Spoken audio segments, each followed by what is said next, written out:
Bonjour et bienvenue. Si vous nous rejoignez, c'est l'instant Angle de vue, votre émission débat sur Sika. Plus que quelques heures et les Burkinabés seront aux urnes pour la toute première élection sans Blaise Compaoré depuis les années 80. Le scrutin ouvre la voie à l'alternance au sommet de l'État et met un terme à une transition qui a failli prendre de l'eau en septembre avec un putsch qui aura finalement échoué. Transition achevée en beauté au Burkina pour quelle alternance démocratique? Tel est le thème que nous aurons plutôt à évoquer au prime abord. Nous nous intéressons ensuite à la tournée papale à travers cette interrogation. Visite du pape François en Afrique. Quel enjeu? Avant d'ouvrir le débat, un point de l'actualité à travers le flash d'information. Au Niger, une nouvelle attaque terroriste a eu lieu dans le sud-est du pays, près de la frontière avec le Nigeria. Attribuée au djihadiste du groupe État islamique en Afrique de l'Ouest, Boko Haram, elle a occasionné 18 morts, de nombreux blessés et d'importants dégâts matériels.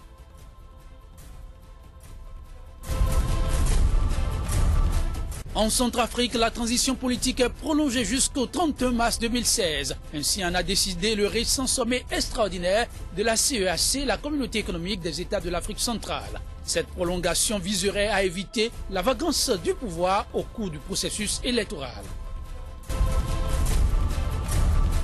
En Afrique du Sud, la succession du président Jacob Zuma à la tête de l'ANC est évoquée pour la première fois par un de ses alliés, la COSATU, la confédération des syndicats qui tient en ce moment son congrès national. Probable successeur, Cyril Ramaphosa, l'actuel vice-président du pays. Dimanche, les Burkinabés sont aux urnes pour un scrutin historique. Pour la toute première fois depuis des décennies, les électeurs ont à opérer un choix entre 14 candidats en lice, mais sans Blaise Compaoré. L'acte vient en outre après un putsch manqué mettre un terme au gouvernement de transition. Transition achevée en beauté au Burkina pour quelle alternance démocratique? La question est adressée aux invités juste après ce générique.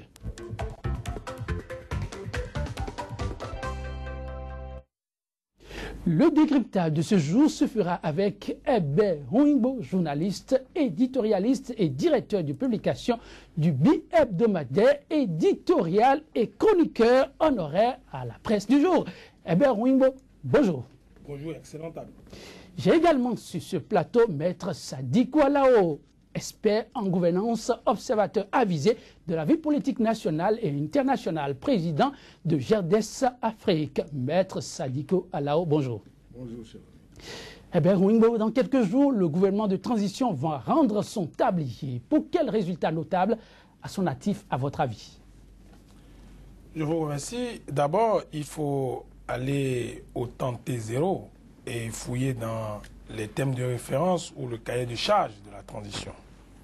Il s'agit de liquider, si l'on peut dire, les affaires courantes et organiser des élections pour installer à Kosiam un nouveau président de la République et renouveler l'Assemblée, dont vous savez, a été le théâtre d'une insurrection qui a conduit, n'est-ce pas, à la mise en place de cette transition. Est-ce que le cahier de charges est rempli? Il faut juste constater que dans le déroulement normal des choses, il y a eu une perturbation, la parenthèse d'Indéré, qui a failli basculer le pays dans le chaos, mais par l'intelligence et par la volonté populaire, Kafando et le gouvernement de transition ont été remis en place. Il faut donc dire que le pari semble être gagné, puisque le dimanche prochain, les Burkinabés iront aux urnes, il y aura un président de la République, il y aura sans doute d'anciennes nouvelles figures en réalité, parce qu'au Burkina, personne n'est neuf.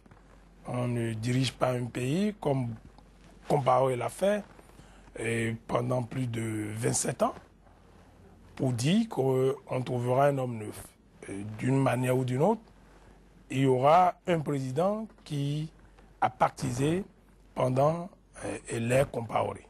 Et donc on peut donc dire que la transition grâce à la communauté internationale, grâce à la CEDEAO, et grâce à toutes les forces démocratiques, que cette transition est en train d'atteindre les objectifs spécifiques qui ont été assignés par le peuple burkinabé. Maître Sadiko Alao, la transition bientôt conjuguée au passé des acquis, vous en trouvez au compteur de cette équipe?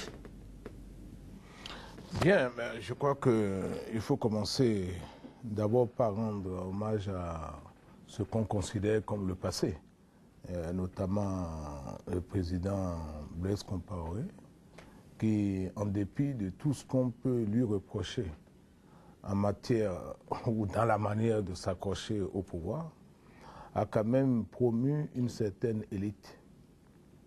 C'est lui qui fait qu'au Burkina Faso aujourd'hui, bien qu'on parle d'exclusion des membres de son parti, c'est lui qui fait qu'il y a aujourd'hui un nombre important de cadres qu'il a promus au plan national et au plan international.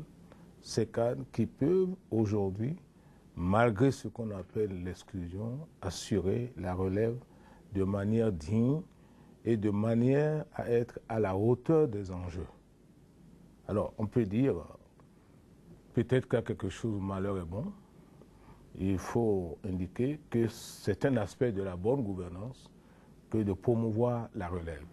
Et ça, il l'a assuré. Si la relève qu'il a promue sait très bien gérer ce qu'on lui a légué, les couacs de la transition seront très vite oubliés pour que le Burkina reprenne sa place dans le concert des nations africaines qui cherchent leur chemin. À cette transition, vous trouvez un quelconque mérite? Oh, quand même, il y en a. Et tout n'est pas mauvais, bien au contraire. Il y a eu beaucoup de choses positives. Si vous voyez, je ne prends qu'un seul exemple qu'on a cité ces dernières heures, c'est le fait que le président de la République ne préside plus le Conseil supérieur de la magistrature, ce qui donne aux magistrats, nonobstant le fait que dans toute corporation, il y a des brebis galeuses et du sel s'il y en a, mais au moins, ceux qui veulent travailler ont un cadre pour faire le ménage, ils ont un cadre pour nettoyer les écuries de chasse, etc. Donc, je pense que c'est un aspect positif pour faire en sorte que la justice soit véritablement indépendante et qu'elle prenne ses responsabilités, qu'elle ne puisse rien reprocher aux politiques. Autre fait notable remarqué avec cette transition, c'est la loi électorale. Une loi électorale qui désormais interdit l'utilisation des gadgets pendant la campagne. Conséquence, on l'a remarqué sur le terrain. C'était opportun, cette loi-là. Plus de gadgets pendant la campagne. Il faut y aller avec des projets de société.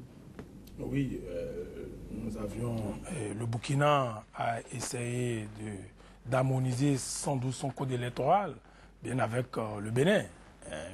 Les t-shirts, les hauts pendant la campagne. Je crois que c'est compte tenu, n'est-ce pas, de niveau, n'est-ce pas, de pauvreté du pays et aussi de certaines incidences, qu'on pourrait dire, sur la conscience des électeurs. Mais bien avant cela, il est important de compléter Maître Sadiko Alao pour les acquis. Il est important de faire remarquer que la dissolution du régiment de sécurité présidentielle, le fameux RSP, est quand même un acquis majeur. Un acquis majeur parce que ce régiment, avec le coup d'État qui est intervenu dans des conditions totalement bizarres, a permis quand même d'accélérer, n'est-ce pas, la dissolution de ce régiment qui est pratiquement un cauchemar pour le peuple burkinabé, parce que longtemps considéré comme un instrument de terreur, et il est temps que les forces de sécurité publique du Burkina Faso puissent se réconcilier avec le peuple. Et il y a aussi un autre aspect que je trouve un acquis, en réalité, comme un effet de second tour, le coup d'État manqué. On peut dire aujourd'hui que un coup de force au Burkina Faso est actuellement, théoriquement, inacceptable. Inacceptable. Face à un peuple, oui, face à un peuple résolu, face à des forces démocratiques très organisées, il est pratiquement dans la même perspective que les mouvements Y en a marre, les citoyens. Il est de plus en plus difficile pour ceux qui peuvent concevoir des coups d'État au Burkina Faso de faire accepter ça aussi facilement par le peuple. Sur la nouveauté, n'est-ce pas, du code électoral que vous évoquez tantôt, les gadgets, beaucoup d'observateurs, et Maître Sadiko Alao aura l'occasion de nous le dire, estiment que les gadgets, les t-shirts et bien d'autres accoutrements ou bien accompagnements de campagne arrivent à influencer l'électeur.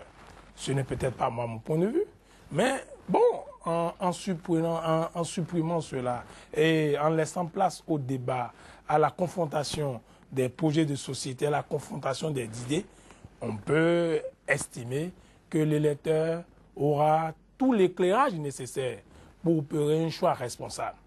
Parce que, vous voyez, les gadgets, les t-shirts, les porte-monnaies et autres, à l'effigie du candidat, les observateurs, des observateurs, estiment que cela influe l'électeur. Vous mettez un point d'honneur à le souligner. Ce sont des observateurs qui l'estiment. Vous, ce n'est pas le cas. Un peu déçu, c'est ça? Un peu déçu parce que je crois que la campagne électorale devrait être aussi une occasion de fête de joie. Quand on regarde la campagne électorale ailleurs, ceux qui font la démocratie avec beaucoup de rigueur et d'enthousiasme, je vais parler aux États-Unis, je vais parler en France et ailleurs, vous voyez... Des données typiquement européens, c'est ça? Oui, non, vous voyez, c'est des démocraties, il y a la joie, il y a les candidats qui mettent de la couleur, il y a de la couleur dans la campagne.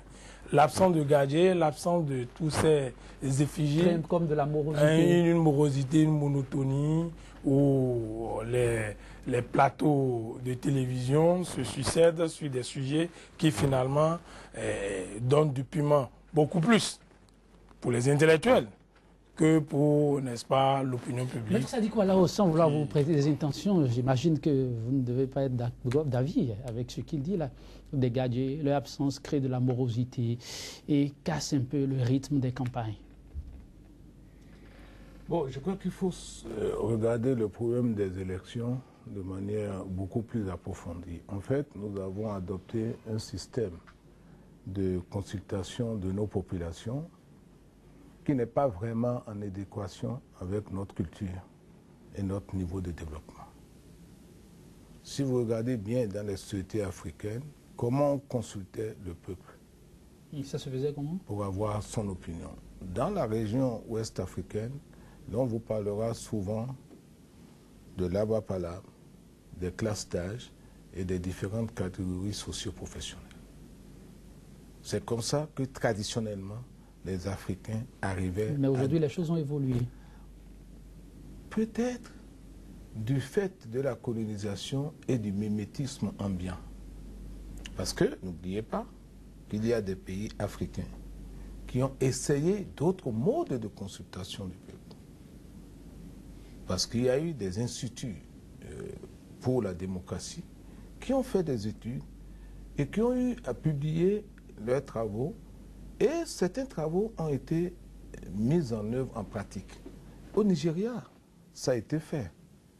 Il doit y avoir à peu près une vingtaine d'années où ils ont fait ce qu'on appelle le queuing system.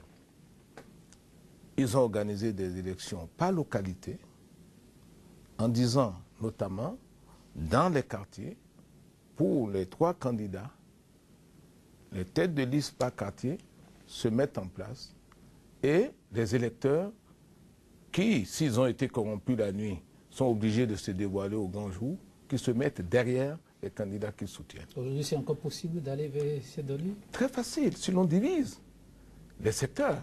Et la commission électorale de quartier fait le tour, relève le nombre de votants, et tout est centralisé en un temps record et de manière moins hypocrite que les élections que nous avons aujourd'hui. Ah, donc il faut revoir nos constitutions là. Mais il faut réfléchir à beaucoup de choses. Il ne faut pas considérer le mode de consultation occidental dont nous avons hérité comme des acquis incontournables. Il faut faire les élections de ces moyens. Et vous constaterez que ce type d'élection que nous faisons, ça nous coûte énormément cher. Nos budgets sont sacrifiés pour ça, pour des résultats très minces. Alors, je dis fondamentalement, surtout lorsqu'on est jeune, il faut continuer à réfléchir. Qu'est-ce qu'on peut faire de mieux pour consulter les peuples dans la sincérité et sans gaspiller les maigres ressources. Donc la suppression des gadgets, c'est un pas de plus. C'est un pas de plus, mais en fait, il ne devait pas y en avoir si les populations étaient à un niveau d'éducation qui leur permette de saisir le système de votation qu'on met à leur disposition. Nous discutons entre nous ici, c'est les gens de la ville, les citadins, les lettrés. La majorité du peuple ne comprend rien à notre système de votation, ne comprend rien à nos constitutions, ne comprend rien à nos modes de gestion. Nous avons remplacé le colon en réalité. Nous, c'est les lettrés de la ville. On est devenu de nouveaux colonisateurs. Nous croyons que nous faisons la majorité. La majorité ne comprend rien à ce que nous faisons. Nous l'exploitons à la limite. Il faut réfléchir à comment l'impliquer davantage pour accélérer le développement. C'est ce que nos dirigeants n'ont pas fait jusqu'à présent. Chacun se contente de s'installer dans le fauteuil et de tirer le meilleur parti. En tout cas, en attendant, au Burkina Faso, on poursuit les réflexions. Et autre fait qu'on ne peut pas passer sous silence, c'est, comme l'a dit tout à l'heure Hébert, le passage de chaque candidat. On a constaté que pour une fois, l'accès aux médias publics était pratiquement équitable. Et les débats se suivaient. Vous avez sans doute suivi avec beaucoup de satisfaction la qualité des débats menés. Oui, bon, vous savez, ces premières élections où il n'y a pas un gouvernement en place qui tente de se succéder à lui-même ou de se faire succéder par un de ses partisans. Tout le monde est mis au niveau zéro. C'est excellent. C'est une première expérience. C'est difficile que ça puisse continuer. Dans le futur. Donc, chaque fois, quand on est là, il faut tout bloquer. L'accès ne peut plus être équitable, c'est ça? Ça va de soi? Lorsqu'on a envie de remplir les... S'il y a un parti qui dirige, ce parti est obligé d'appliquer sa politique de développement parce que le parti va être jugé sur ses résultats. Donc, il y aura des gens autour pour dire voilà notre programme. Dans le pire des cas, voilà notre programme. Nous allons tout faire pour le mettre en œuvre, pour espérer gagner la prochaine fois ou pour espérer faire gagner un de nôtres. Et ce genre de réflexe en démocratie, ça conduit à quoi? À grignoter peu à peu sur les acquis qu'on a pu avoir en période de neutralité. Parce que la transition du Burkina a mis les compteurs à zéro. En période de neutralité, on a tout remis. Mais dans 10 ans, il serait douteux qu'il en soit de même. D'ailleurs, mon ami parlait tout à l'heure du peuple burkinabé et de ses acquis pour ne plus accepter l'inacceptable. Oui. C'est dommage. Vous n'y croyez pas? Non, parce que, vous savez... Vous n'y croyez pas? Non, c'est tout est affaire de génération. Ce qui est vrai aujourd'hui ne le sera pas dans 2 ans, dans 10 ans, dans 15 ans. Et au Burkina Faso, c'est encore possible avec toute cette fougue qu'on a observée. C'est une jeunesse en mouvement. Oui, mais vous savez, ceux dont se souviennent les peuples, non. Ils ne se souviennent que de leur dernier dictateur. Vraiment? Ah, les peuples ont la mémoire courte. Il faut le savoir. Ah, eh bien, il faut avoir des craintes là. Quand vous avez un dictateur qui est en place, tout le monde lui jette la pierre. Et dès qu'il s'en va, vérifiez bien, dès qu'il s'en va, 6 mois, 1 an après, on commence à dire, eh bien, dis donc, on n'avait rien vu, mais celui-là, c'est encore pire. Vous imaginez? Mais c'est comme ça, les peuples. Parce que le peuple n'a plus rien à faire du passé. Il vit au présent. Pour peu que le présent... Mais les politiques n'ont-ils pas pour rôle aussi de leur rappeler d'où ils viennent, pour pouvoir les tenir sur la voie idéale? Mais ils ne s'empêchent pas de le faire. Et les politiques veulent justement qu'ils se souviennent d'où ils viennent. Et c'est ça qui fait que le peuple, lui, il a déjà souffert. Il ne veut plus souffrir. Mais raison de plus pour éviter qu'il y ait quelqu'un comme Diendéré qui demain se décide à renverser les choses. Il y a 2 partis. Il y a le peuple et ceux qui gouvernent. Les moyens de gouvernance étant toujours insuffisants en pays pauvre, aucun dirigeant africain, encore moins ceux du Burkina Faso, ne peut répondre aux besoins, à l'intégralité ou à la majorité des besoins du peuple. Les moyens ne suivent pas. Et si nos dirigeants réfléchissaient suffisamment, il y aurait très peu de candidats à la magistrature suprême, si l'on n'a pas envie de se servir, parce que les moyens ne sont pas là. La CENI nous a offert aussi un spectacle quand même admirable.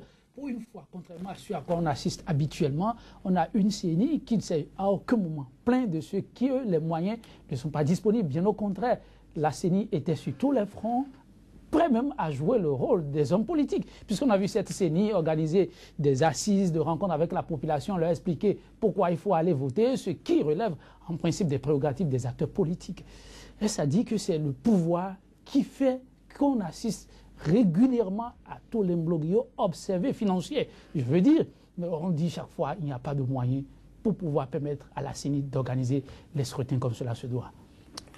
Oui, les moyens, mais bien avant les moyens, il est de mon devoir de tempérer le pessimisme, de mettre à la haut. Vraiment. En ce qui concerne les peuples qui se souviennent souvent de leurs dictateurs. Il faut dire que les révolutions mal accomplies font que les populations se souviennent des anciens dictateurs. Et dans le cas du Burkina, vous ne voyez pas une révolution mal accomplie? Non. Oui, en réalité, pour le Burkina, il ne s'agit pas d'une révolution en profondeur. Il s'agit de se débarrasser, n'est-ce pas, de Compaoré et d'une poignée d'affidés, n'est-ce pas, du pouvoir. Parce que, au fond, le système est encore en place. Et c'est parce que, si je peux dire, le peuple burkinabé, ou bien sa lanterne intellectuelle, a perçu cette problématique qu'on a demandé au pour comparer de ne pas se présenter. Vous voyez, on ne démolit pas un système qui est mis en place pendant près de 27 ans, en 3 mois, en 1 an de transition. Et c'est en cela qu'on peut explorer la même sphère d'inquiétude ou bien d'assertion que mettre à la haut, pour dire que les peuples se souviennent rapidement de leur dictateur, parce que en 1 an, si vous interrogez les Burkinabés, vous avez vu la société civile, on se plaint déjà du gouvernement du président Kafando et du premier ministre Zida, du fait que les dossiers de justice, d'impunité qui ont été soulevés n'ont pas connu, n'est-ce pas, leur aboutissement. Et par conséquent, ce peuple est encore sur sa soif. Mais il faut intégrer un autre paramètre, celui de cette jeunesse. Nous avons actuellement une jeunesse qui est très différente de la jeunesse telle qu'a vécu, par exemple, Maître Alao. Ah bon? Nous sommes maintenant, une jeunesse plus aux affines. Oui, une jeunesse, disons, Facebook, une jeunesse Twitter, une jeunesse WhatsApp. On peut l'en priver, on a remarqué. Déjà au Congo-Brazzaville, l'appel à la mobilisation n'a pas abouti. Il a suffi simplement de couper le biberon là où il faut. Oui, mais c'est pour dire que les mentalités ne sont plus les mêmes. Et que nous avons de plus en plus, ou du moins le Burkina et le Sénégal nous ont montré, bon, on ne parlera pas du Bénin, puisque pratiquement il y a une jeunesse inexistante là, du point de vue de conscience, n'est-ce pas, de capacité à se révolter. Ça dit quoi, là, au sourire, là, la hâte de prendre la parole. À se révolter, que ces deux jeunesses-là, elles sont différentes. Elles sont beaucoup plus instruites, elles sont au parfum des choses, elles ont un point de vue à exprimer. En définitive, plus de peur que de mal, il faut être rassuré.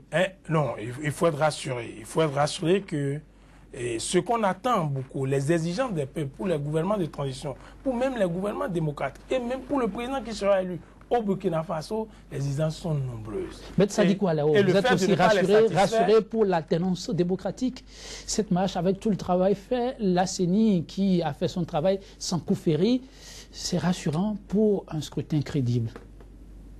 Moi, je crois que ce scrutin, grosso modo, va être jugé comme un scrutin crédible à cause des efforts faits par la CENI. C'est évident. Nonobstant des exclusions, ils ont fait, semble-t-il, pour les échos qu'on a eus au plan international, ils ont fait un très bon boulot. Et ils ont pu le faire parce qu'il n'y avait pas de leader ou de parti dominant. Mais toutes les choses évoluent. D'abord, il faut faire remarquer que toutes les jeunesses d'Afrique ont les mêmes ambitions, ont les mêmes préoccupations, ont envie de se battre pour changer leurs conditions. même si les moyens qu'on met à leur disposition ne sont pas souvent les mêmes. Ce n'est pas juste de penser que la jeunesse burkinabé ou la jeunesse sénégalaise, que ces jeunesses-là et peut-être d'autres sont en avance sur les autres jeunesses.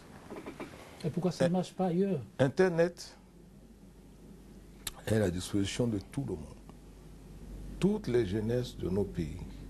Mais est-ce qu'il n'y en a pas qui sont plus proactifs que d'autres? En font usage. En Côte d'Ivoire, la jeunesse est très active. Elle travaille. Les réalités ne sont simplement pas les mêmes. Vous savez, prenez la jeunesse béninoise. Elle manque de travail, elle souffre du manque de leadership des leaders politiques, elle souffre de beaucoup d'inopportunités, mais elle a quelque chose. C'est quoi cette chose? Peut-être d'autres jeunesses d'Afrique n'ont pas. La soumission. La proximité du Nigeria favorise tellement d'opportunités informelles de survie qu'on ne met pas dans l'équation lorsqu'on pense. C'est-à-dire que les gens ne sont pas nécessairement sur le plancher.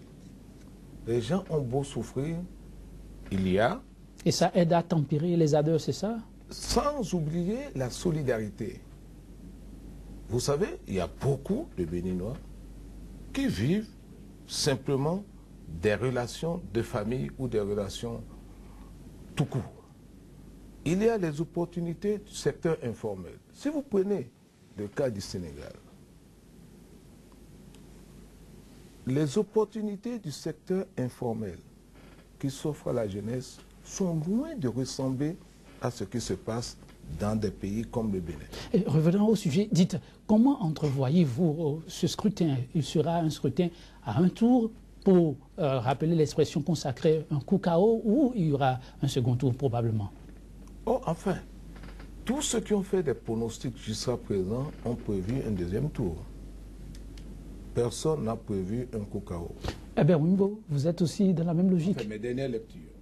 Votre lecture est la même aussi? Oui, oui. Compte tenu des candidats, compte tenu des territoires qu'ils occupent, je pense qu'il serait très difficile d'imaginer un chaos.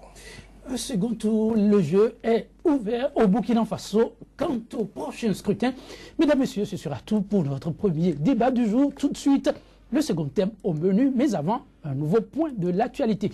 C'est le flash d'information. Au Niger, une nouvelle attaque terroriste a eu lieu dans le sud-est du pays, près de la frontière avec le Nigeria. Attribuée aux djihadistes du groupe État islamique en Afrique de l'Ouest, Boko Haram, elle a occasionné 18 morts, de nombreux blessés et d'importants dégâts matériels.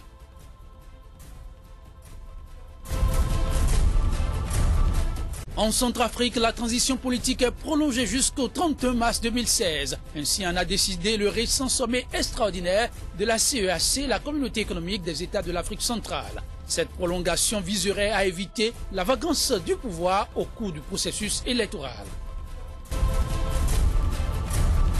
En Afrique du Sud, la succession du président Jacob Zuma à la tête de l'ANC est évoquée pour la première fois par un de ses alliés, la COSATU, la confédération des syndicats qui tient en ce moment son congrès national. Probable successeur, Cyril Ramaphosa, l'actuel vice-président du pays.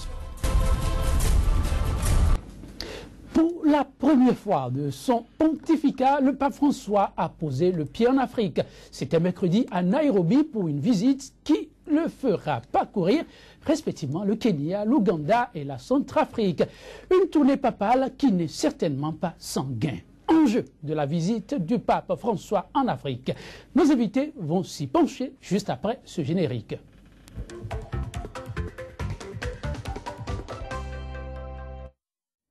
Cette émission se poursuit avec nos deux invités, Herbert Wimbo et Maître Sadikou Alao. Maître Sadikou Alao, quel regard portez-vous sur cette tournée papale? Je suis un laïc habituellement. Enfin, Maître Sadikou, laïc? Oui, je suis laïc. En fait, je pense que c'est d'abord une bonne chose que le Saint-Père aille dans des régions troublées d'Afrique. Parce que vous n'êtes pas sans savoir que le Kenya est très troublé actuellement, pas seulement les terroristes, comment s'appelle ce petit pays qui est en ébullition depuis des années, les Somaliens. Parce qu'en fait, vous savez qu'au Kenya, non seulement il y a la frontière, il y a le fait que le Kenya intervienne militairement en Somalie, mais c'est qu'il y a aussi au Kenya beaucoup de Somaliens, réfugiés, et qui occupent toute la frontière avec la Tanzanie. Donc c'est un problème très sérieux. Et en plus, il y a le phénomène de la corruption qui est très important au Kenya, peut-être aussi ou plus important que nos pays à nous, le Bénin ou le Nigeria. C'est un phénomène très important. Donc, que le pape puisse aller dans ce pays et susciter un peu d'espoir, même si quelques jours ou quelques heures de visite ne suffiraient pas à faire reculer un phénomène comme la corruption et encore moins les chebabs de Somalie, mais le fait d'y être allé, ça peut amener les gens à se parler. Les mêmes menaces existent en ce qui concerne l'Ouganda, peut-être d'une moindre façon, avec un président qui s'accroche au pouvoir depuis des décennies, mais je suis sûr que le pape ne parlera pas de ça. Et peut-être que pour le président ougandais, c'est un encouragement à se maintenir à la barre. Ah bon. Et là, c'est un peu négatif. Mais en ce qui concerne la Centrafrique, c'est plus que nécessaire et c'est courageux. Il est un peu dommage que le pape ait parlé de sa crainte pour les moustiques. C'est une façon de minimiser les balles. C'est à se demander si nous, on n'est pas fait pour vivre sur d'autres tropiques. C'est peut-être le mot qui est mal choisi. C'est mal choisi. Autant on peut féliciter le pape pour ce qu'il fait de bien et ce qu'il dit en bien, autant lorsqu'il y a des hiatus, il faut les lui faire remarquer. Je suis d'accord avec vous. La vérité ne consiste pas qu'à délivrer des éloges. C'est un peu maladroit, mais en fait, aller en Centrafrique, c'est extrêmement bon. Il faut prier, il faut souhaiter que tout se passe bien, non seulement pendant son séjour, mais que le peuple centrafricain en tire de véritables leçons de savoir vivre ensemble. Eh bien, Rouimbo, vous dites, comme d'aucuns, pourquoi l'Ouganda, le Kenya, la Centrafrique et pas la destination Nigeria, Tchad, Niger, par exemple? Peut-être que c'est dans l'agenda. Il faut faire remarquer que ce sont des zones qui sont en proie à des conflits interreligieux. Et que le pape, en tant que patron de l'Église catholique, a le devoir de semer l'amour, d'apporter l'amour par le langage et par le comportement. Vous savez, la radicalisation, la montée des extrémismes, la montée des radicalisations religieuses sont autant des symptômes de manque d'amour. Et l'Église catholique, le Vatican, qui est aussi, entre autres, un État, a le devoir, a la mission de pacifier, de cibler des zones qui peuvent être une médiation pour que ces conflits interreligieux puissent cesser. Et je pense que la visite du pape dans ces régions-là, dans ces zones-là, constitue pour moi un témoignage d'amour, un témoignage de ce que l'humanité, de ce que cette région créée par Dieu a besoin de l'amour. Une fois encore, l'amour. Car si on peut s'aimer, si on peut s'aimer comme on peut aimer l'autre, il ne devrait pas avoir ces vagues de violence ou ces attaques meurtrières. Souvenez-vous au Kenya, où des étudiants ont connu la mort par des fous de Dieu et qui disent qu'ils le font pour aller au paradis. Et parlant justement d'amour, le pape a tenu un certain nombre de propos par rapport au terrorisme et autres, dire qu'au nom de la religion, l'on ne peut se permettre d'ôter la vie à son proche. Trop posé, non, sur un territoire comme celui-là. Maître Sadi Koualao parlait tout à l'heure des Chebab. Vous venez d'évoquer le cas des universitaires. Que le pape s'en prenne au mal, à la racine, trop près. Je pense que, pour rester même dans la métaphore des moustiques, il ne s'agit pas de tuer les moustiques. Il faut boucher la mare qui produit les moustiques. Au lieu de chercher à tuer un certain nombre de choses, il faut boucher la mare. Et comment boucher le mal en question? Et c'est là qu'il commence.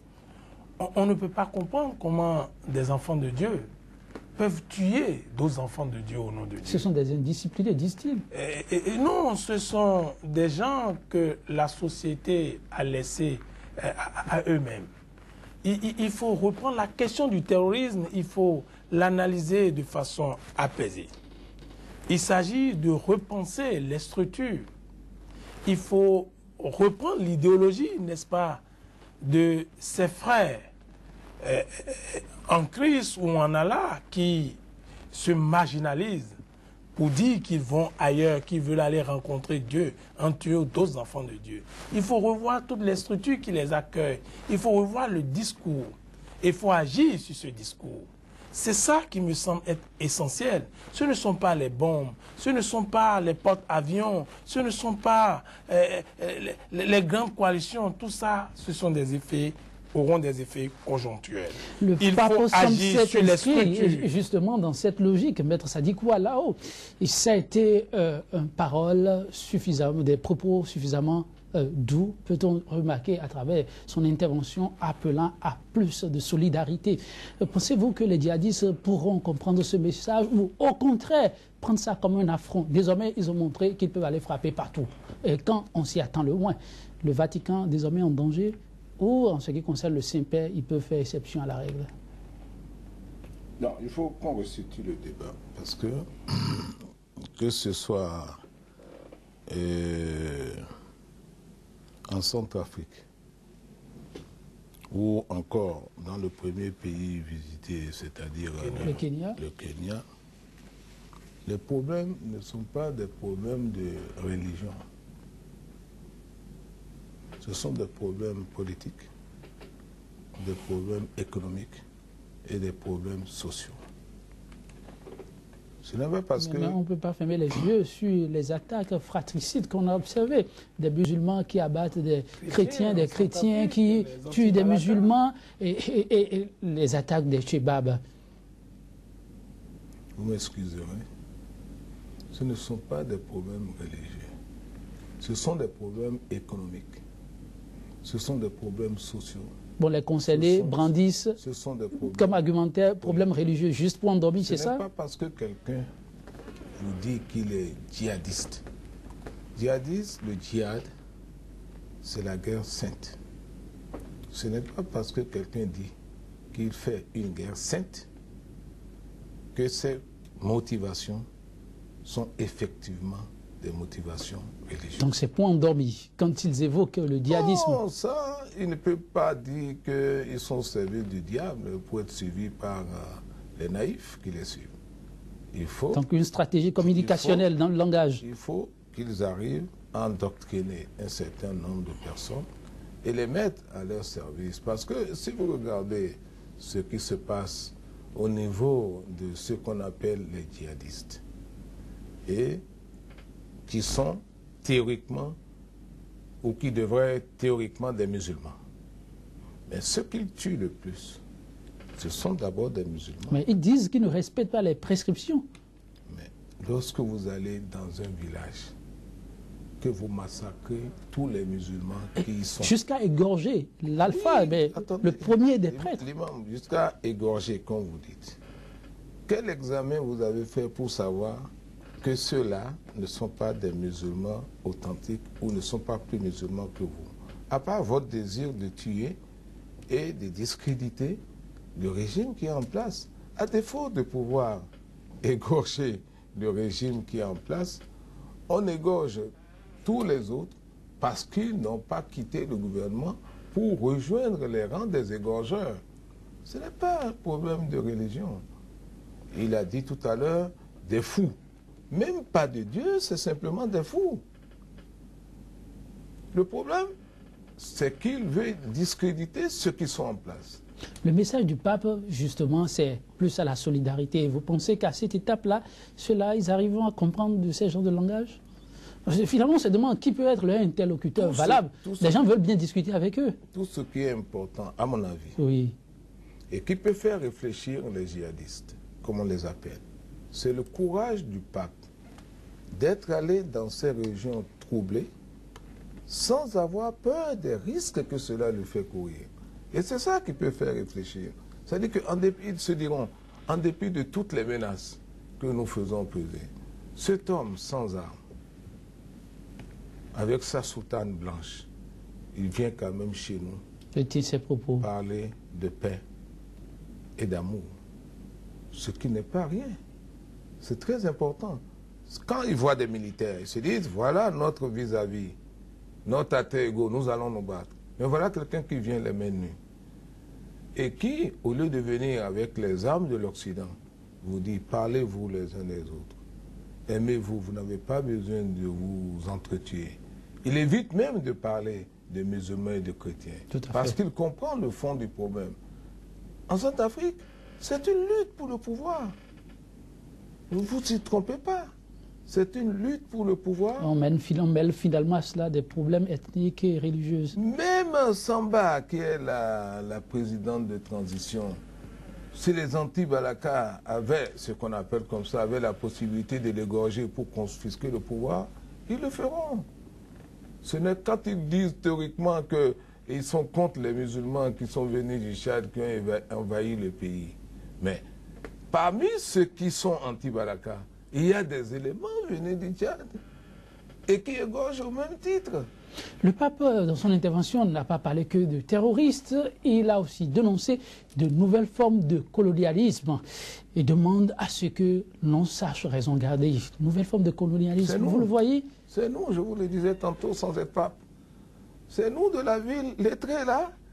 Donc des gouvernants qui s'accaparent partout, mettent leur population en difficulté. Je n'ai pas parlé le langage du pape, mais j'ai dit la même chose. Nous qui sommes en ville et qui croyons détenir la vérité, qui faisons les tests en notre faveur, mettons la majorité du peuple à notre service. C'est nous les vrais dictateurs, les vrais colons d'aujourd'hui. Nous ne nous en rendons pas compte. J'espère que les générations futures s'en rendront compte. Tout ce que nous avons en place aujourd'hui dans tous nos pays, c'est au service de cette petite élite. Et celle qui nous sert, c'est les populations rurales. C'est la majorité des gens qui vivent dans nos campagnes. Le chroniqueur désormais interpellé, les plus petits, les plus démunis de ton quartier, tu vas devoir... Mais il faut ouvrir l'œil. Ouvrir l'œil. Non, je pense qu'il est de la responsabilité de ceux qui nous dirigent, de la responsabilité de l'élite, de l'intelligentsia, d'aller au-delà de ce qui est dit et d'être en phase avec le peuple.